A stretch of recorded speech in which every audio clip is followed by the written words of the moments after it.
News டே தொலைக்காட்சி நேயர்களுக்கு வணக்கம். சொல்லியடி நிகழ்ச்சிக்கு உங்களை வரவேற்கிறோம். இன்றைய நிகழ்ச்சியின் சிறப்பு விருந்தினராக மருதுசேனை அமைப்பின் நிறுவனர் ஆதி நாராயணன் அவர்கள் நம்மோடு இணைந்திருக்கிறார். அவரிடம் பேசலாம்.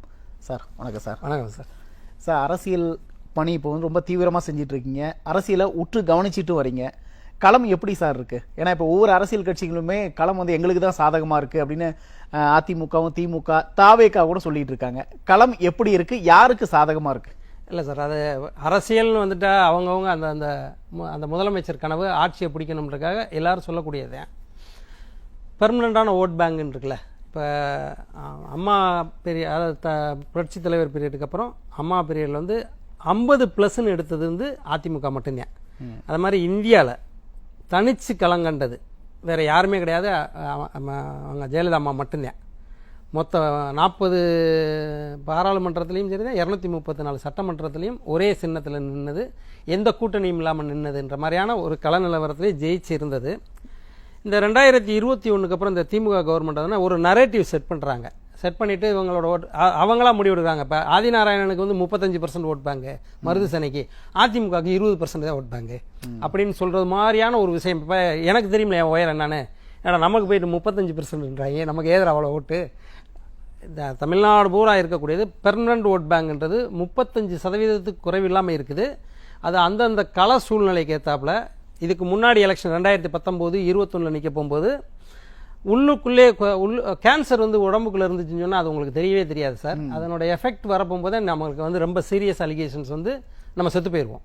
அது மாதிரி கட்சிக்குள்ளேயே இருந்த கேன்சர் வந்து அவர் ஓபிஎஸை வச்சுக்கிட்டு களம் கண்ட 2021 எலெக்ஷன்லேயே இவங்க வந்து 66 தொகுதி ரெட்டலை ஜெயிக்குது, அலையன்ஸோட சேர்த்து 75 தொகுதி ஜெயிக்குது.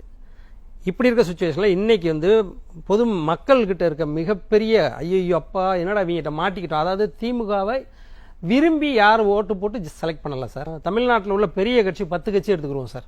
பெரிய கட்சின்றது அதாவது தேசிய கட்சி, மாநில கட்சி, பிராந்திய கட்சின்னு பார்த்தீங்கன்னா அதிமுக, திமுக, அமமுக, பிஜேபி, காங்கிரஸ், ஒரு பாட்டாளி மக்கள் கட்சி, விடுதலை சிறுத்தைகள், இவங்க தான் மேஜர் பார்ட்ஸ் சார். மற்றதெல்லாம் இந்த மேஜர் பார்ட்ஸில் பார்த்தீங்கன்னா நான் இப்போ சொன்னது 7 பேரில் சொன்னதில் 5 பேர் வந்து என்டிஏ கூட்டணியில் இருக்காங்க. இவங்களுடைய ஓட் ஷேரிங்கே எடுத்துக்கோங்களேன். 35%ன்றது பெர்மனன்ட் நம்ம நினைக்கிறோம், 30னே வச்சுக்கோங்க. அவர் அதிமுகவோட ஓட் பேங்கு, பிஜேபியினுடைய ஓட் பேங்க் இருக்குது ஒரு 10. ஆனால் ஆமாம் புரியுது நீங்கள் சொல்கிறீங்க. ஆனால் என்ன சொல்லப்படுது அப்படின்னா அதிமுக கூட்டணி வந்து இன்னும் வலுவடையவே இல்லை, இன்னும் அந்த கூட்டணி கட்சி தலைவர்களுக்கு இடையே ஒரு ஒற்றுமை இல்லை அப்படின்லாம் வந்து ஒரு நரேட்டிவ் செட் பண்ணிட்டு இருந்த நேரத்தில் அதிமுக சமீபத்தில் நடந்த ஸ்டாலின் அரசுக்கு எதிராக நடந்த ஆர்ப்பாட்டத்தில் வந்து கூட்டணி கட்சிகள் எல்லாருமே ஒவ்வொரு இடத்துல வந்து ஒற்றுமையாக ஆர்ப்பாட்டத்தில் ஈடுபட்டாங்க. இதுல இருந்து என்ன தெரியுது, திமுக வந்து அதிமுக கூட்டணி பலவீனமா இருக்க மாதிரி ஒரு பிம்பத்தை கட்டமைக்கிறதுக்கு மீண்டும் மீண்டும் முயற்சி பண்றது இல்ல சார். முதல்ல அரசியல்ன்றது அதுதானே சார். நீங்க ஏன் கூட இருக்கீங்க, நீங்க இந்த அவர்கிட்ட பணம் வாங்கிட்டீங்கன்னு சொல்ற மாதிரியான ஒரு விஷயத்தை உருவாக்குறது தான் அரசியல். திமுகவில் வந்து விடுதலை சிறுத்தைகள்ன்றது வந்து விடுதலை சிறுத்தைகள் கட்சி ப்ராப்பராக பதில் அது எதற்காக ஆரம்பிக்கப்பட்ட கட்சி? ஒடுக்கப்பட்ட மக்களினுடைய உரிமைகளை கேட்கறதுக்காக ஆரம்பிக்கப்பட்ட கட்சி. அது தலித் பந்தர்ன்றதே விடுதலை சிறுத்தைகள் மாறுது. அதனுடைய தலைவர் திருமாவளவன் எவ்வளோ ஃபோர்ஸ்ஃபுல்லான ஆக்டிவிட்டிஸ் பேசினார். அவர் வேங்கைவியல் விஷயத்தில் என்ன பேசினார்? இப்போ இங்கே திருத்தணியில் வந்த பொண்ணை கற்பழிச்சு கொண்டாங்கல்ல, அதுக்கு என்ன பேசினார்? கிருஷ்ணகிரியில் நான் சொல்கிறது எல்லாமே ஒடுக்கப்பட்ட சமூகத்தை பற்றி மட்டும் சொல்கிறேன், ரைட், அவரை விட்டுடுங்க. தொழிலாளர் பிரச்சனை, இது வந்து ஒருத்தர் ஜீரோ ஆயிட்டார். அவர் வந்து திமுகக்குள்ள உள்ள ஒரு சட்டமன்ற உறுப்பினர்.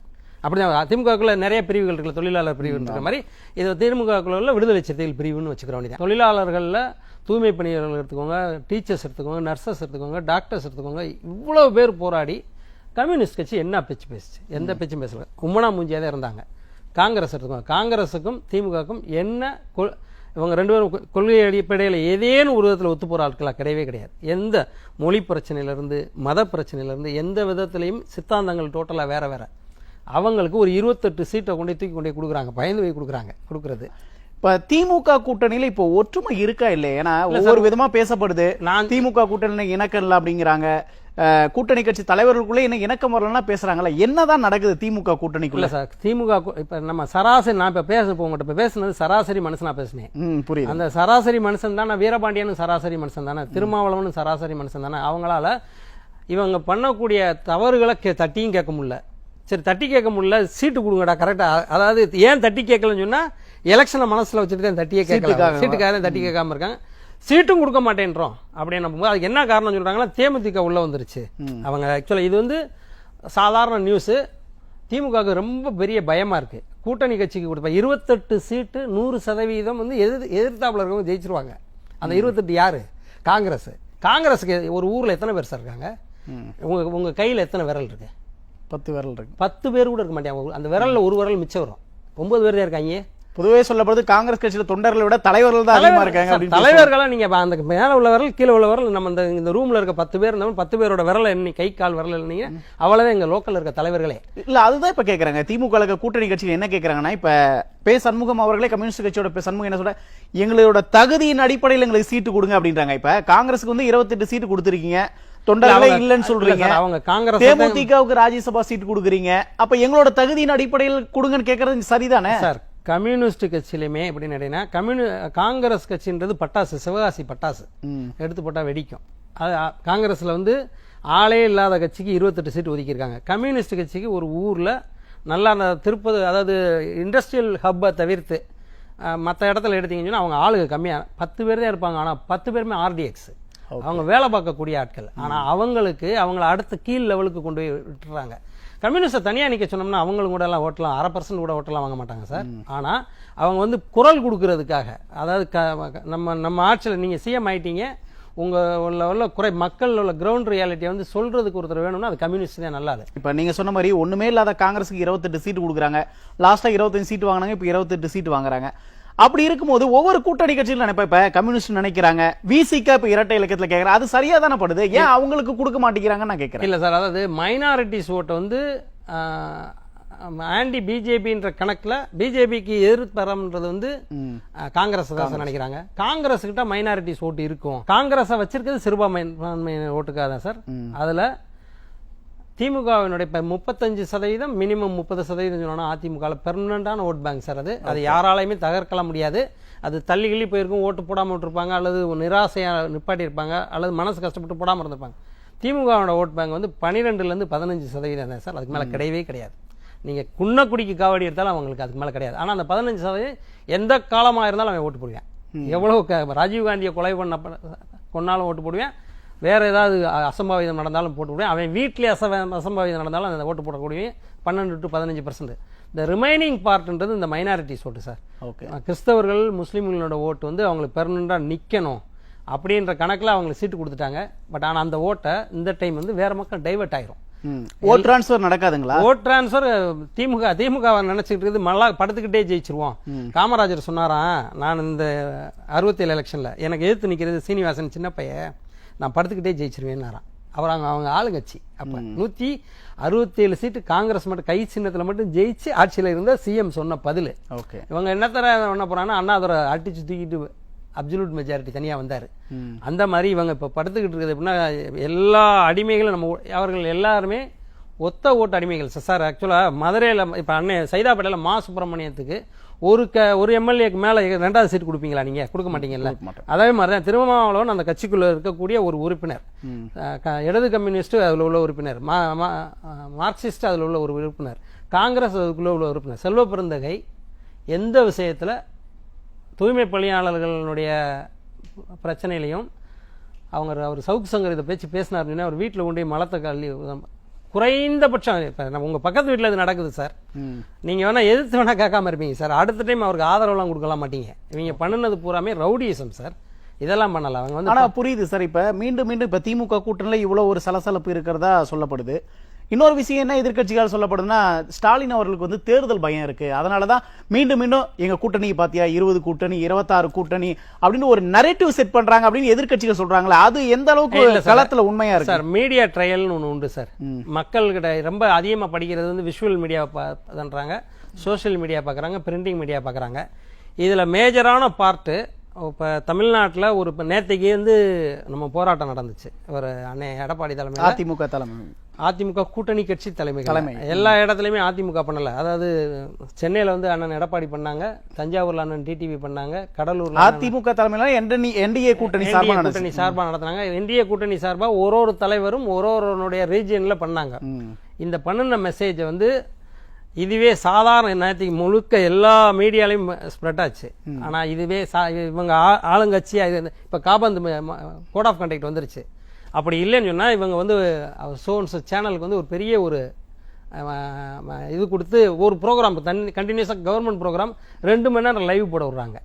இதை எல்லாமே சப்சைட் பண்ணுற மாதிரி ஒரு விஷயம் பண்ண மாதிரி கூட்டணி சார் எல்லாருமே பலம் இழந்து போயிருவாங்க சார். அதாவது தனியாக இருந்த வரையும் அவங்க மணக்கக்கூடிய ஒரு விஷயமா இருக்குது சார். இப்போ அவங்க உள்ளுக்குள்ளே போய் அவங்க கம்புக்கூட்டுக்குள்ளே இருக்காங்க சார். கூட்டணி கட்சி 26 கட்சியில் நீங்கள் சொன்ன 4 கட்சியை தவிர்த்து 5வது ஒன்று தேமுதிக சொல்லலாம் சார். தேமுதிகவிலேயே வந்து அந்த கட்சி அவங்க தேமுதிகவில் வந்து அவர் சார் சுதீஷ் சாரும் அவங்க மேடம் பிரேமலதா மேடம் தவிர்த்து வேற யாரை நீங்கள் பார்த்துட்டீங்க? தேமுதிக காரங்களை அங்கே எங்கே பார்த்துட்டீங்க? யாராவது அவர் பையன் இருக்கார்ல, அவர் பையன் தானே அவருக்கு அடையாளம் விஜயபிரபாகரனை எங்கே பார்த்தீங்க? அவர் கட்சி ஆஃபீஸில் பார்த்தீங்களா? திமுக கூட்டணி ஆஃபீஸில் பார்த்தீங்களா? அவங்க மாமா பதவி இருக்கும்போது அதை பார்த்தீங்களா? வேற எங்கேயுமே பார்த்துருக்கவே முடியாது. அதை அவங்க தேமுதிக காரில் உள்ள ஒருத்தருமே இந்த கல்யாண மண்டபத்தை பார்க்குறாங்கல்ல சார். கல்யாண மண்டபம் வந்து 10 கிரவுண்டு சார். அது கல்யாண மண்டபம் வந்து பர்பஸாக இடிக்கிறாங்க. இடிச்சதை அவன் ஒருத்தனும் அவன் வீட்டை இடிச்சதாவே நினைச்சிட்டு இருக்காங்க. அவன் எப்படி சார் ஓட்டு போடுவேன்? மேல உள்ள அந்த இவங்க 2 பேர் 4 பேர் 5 பேர் போய் அதுல சேர்ந்ததா இருக்கும். அந்த கட்சியில உள்ள யாருமே இல்ல. அதனாலதான் இப்ப அதிமுக கூட்டணி வந்து பலவீனமா இருக்கு அப்படின்னு திமுக வந்து ஒரு நரேட்டிவ் செட் பண்ணாலும் கூட கிட்டத்தட்ட பல இடங்கள்ல வந்து இப்ப கூட்டணி கட்சி தலைவர்கள் வந்து பிரதமர் வந்தப்போ ஒரே மேடையில ஏறினாங்க. இப்ப வந்து கூட்டணி கட்சி சார்பா ஆர்ப்பாட்டங்கள் நடத்தி கூட்டணி வலுவா இருக்கு, களத்துல நாங்க இருக்கோம் அப்படிங்கறத வந்து வலுவா இருக்கும் அப்படிங்கறத வந்து உறுதிப்படுத்திட்டாங்க. ஏன்னா திமுக வந்து வலுவான கூட்டணி சொன்னாலும் கூட இதுவரையும் கூட்டணி கட்சி தலைவர்கள் ஒரு மேடையில கூட ஏறல அப்படிங்கும் போது அது அந்த கணக்கு பின்னணியில என்ன நடக்குதுங்கிறது நம்ம புரிஞ்சுக்க வேண்டியது இருக்கு. இல்ல சார், அவங்கள எல்லாருமே ஆளும் அரசாங்கத்தை தட்டி கேட்காம அவனோட சுயமான சிங்கம்னா உருமணும் சார், மாடுனா முட்டணும் சார். இது ரெண்டும் செய்யலைன்னு சொன்னா என்ன ஆகும்? அது ரெண்டுமே அடிமாடாயிரும். இவங்க இப்ப கூட்டணி கட்சி பூராமே அடிமாடா இருக்காங்க. அவங்க தேவைகளை கேட்டுக்கிற இப்ப மக்கள் தேவைகளை எப்படி கேட்பாங்க? அன்னை இப்ப வேங்கவயல் பிரச்சனையில கேட்காதவர் வேங்கவயலுக்கு எப்படி ஓட்டு கேட்டு போவார்?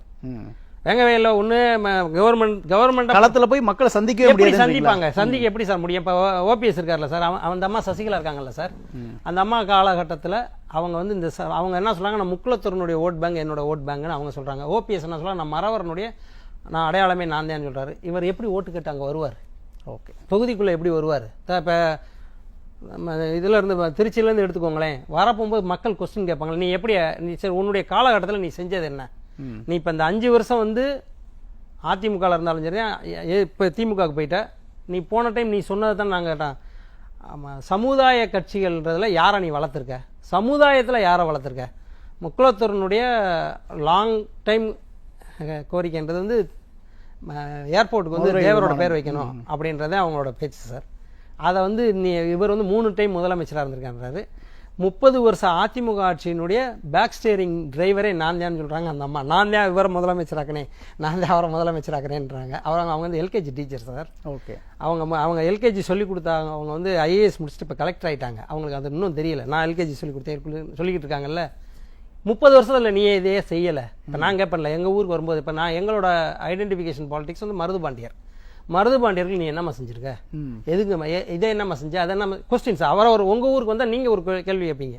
இந்த மாதிரி இருக்கும்போது இவங்க எல்லாரும் எப்படி ஃபீல்டுக்கு வருவாங்க? இப்ப கம்யூனிஸ்ட் எப்படி சார் ஃபீல்டுக்கு வந்து கேட்கும்? இங்க உள்ள எல்லா ஒரு லாரி ஷெட் ஒன்று இருந்துச்சுன்னா அங்க வந்து வேற எனக்கு தெரிஞ்ச டிவிஎஸ் கம்பெனியை தவிர்த்து எல்லா கம்பெனிலையும் கம்யூனிஸ்ட் கொடிக்கம்பம் பிறக்கும் சார். இன்னைக்கு இருந்த வேலை வாய்ப்பு இவங்க வந்து 36 லட்சம் பேருக்கு வேலை கொடுப்போம்னு சொல்லி வேலை கொடுத்துருக்கோம்னு சொல்றாங்க. அது தமிழ்நாட்டை விட்டு வேற எங்கேயும் வேலைகளை வாங்கி கொடுத்துருக்காங்களா என்னன்னு தெரியல. தமிழ்நாட்டில் வேலை கொடுத்ததா போய் சொல்றாங்க. ஆனா களத்துல போய் திமுக ஓட்டு கேட்டே போக முடியாது சார். மக்கள் எதிர்ப்பு அதிகமா இருக்கு, அந்த அதிகமா இருக்கும் சார். ஆக்சுவலா இதுக்கு முன்னாடி வந்து டிபார்ட்மெண்ட் இருந்துச்சு, இவங்களை தடுக்கும். இதுக்கு முன்னாடி கேள்வி கூட பப்ளிக் கேள்வி கேட்டேன்னா இதை ரிமாண்ட் பண்ணி விட்டுருவாங்க. அதர்வைஸ் கேள்வி கேட்க விடாம அடுத்த ஸ்டேஜுக்கு கொண்டு போயிடும். இப்போ இந்த டைம்ல அவர் மதுரையில் மீட்டிங் போட்டப்ப ஒரு கிராமமே சேர்ந்து இவரை கேர் ஆஃப் பண்றதுக்கு ரெடி ஆகுது. கிராமத்தினுடைய தலைக்கட்டே 500 பேர், 1000 போலீஸ் அந்த ஊர்ல நிக்குது. சிஎம் வந்து பாத்திரக்கூட, அப்ப அவர் சிஎம் இருந்தார். ஓபிஎஸ் இணைந்தார்ல, ஓபிஎஸ் இணைப்பு விழா நடந்துச்சுல அன்னைக்கு தேதிக்கு இவர்களால ஒரு சார், அதாவது அதிமுக விட்டு கொடுத்த இடத்துல தான் திமுக வந்துருச்சு இந்த 5 வருஷம்.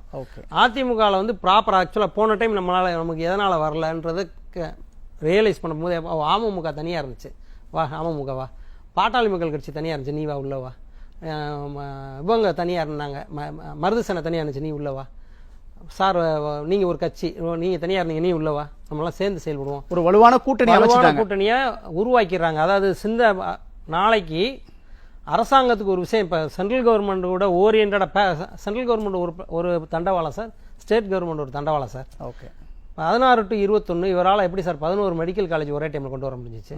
இவ்வளோ பெரிய திட்டங்கள், அதாவது கொரோனா பீரியடில் சமாளித்து, அதாவது எந்த வருமானம் இல்லாதப்ப அரசாங்கத்தில் எந்த விதமான வரி உயர்வும் பண்ணாமல் எல்லா விதத்தையும் செய்ய முடிஞ்சது எப்படின்னா மத்திய அரசாங்கத்தினோட அனுசரணையான போக்கு இருந்துச்சு.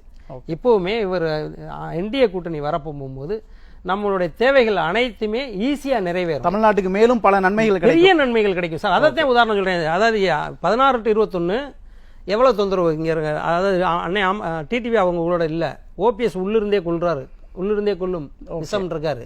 அந்த அம்மா சசிகலா அம்மா ஒரு பக்கத்தில் இருக்குது. கட்சிக்குள்ளே 4 பக்கம் தொந்தரவு இருந்தால் கூட ஆட்சியை நீங்கள் எந்த இடத்துலையுமே குறையே சொல்ல முடியாது. நான் இப்போ சொல்கிறது குறை, திமுக மேலே சொல்கிறது வந்து குற்றம்.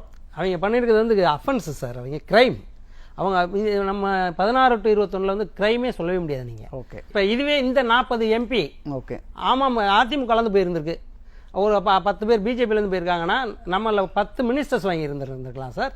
நமக்கு தேவையான விஷயங்கள் எல்லாமே நடந்துருந்துருக்கும். இப்போ இவங்க என்ன சொன்னாங்க, போயிட்டு அவர் செய்ய மாட்டேன்றார், நீ வந்து கேளு, நான் வந்து கேட்கறதுக்கு நீ எதுக்கு எம்பி பார்லிமெண்ட்டுக்கு? ஓகே சார், நம்ம பொறுத்து வந்து பார்ப்போம். மக்கள் பதில் சொல்ல வேண்டிய காலம் வெகு விரைவில் பதில் சொல்ல போறாங்க. பொறுத்து வந்து பார்ப்போம் களத்தில் என்ன மாற்றம் ஏற்பட போகுது அப்படின்னு. நேரத்தை செலவிட்டு கருத்துக்களை பயணமைக்கு மிக்க நன்றி சார். நன்றி சார். நேயர்களே, மற்றும் ஒரு நிகழ்ச்சி சந்திப்போம். நன்றி, வணக்கம்.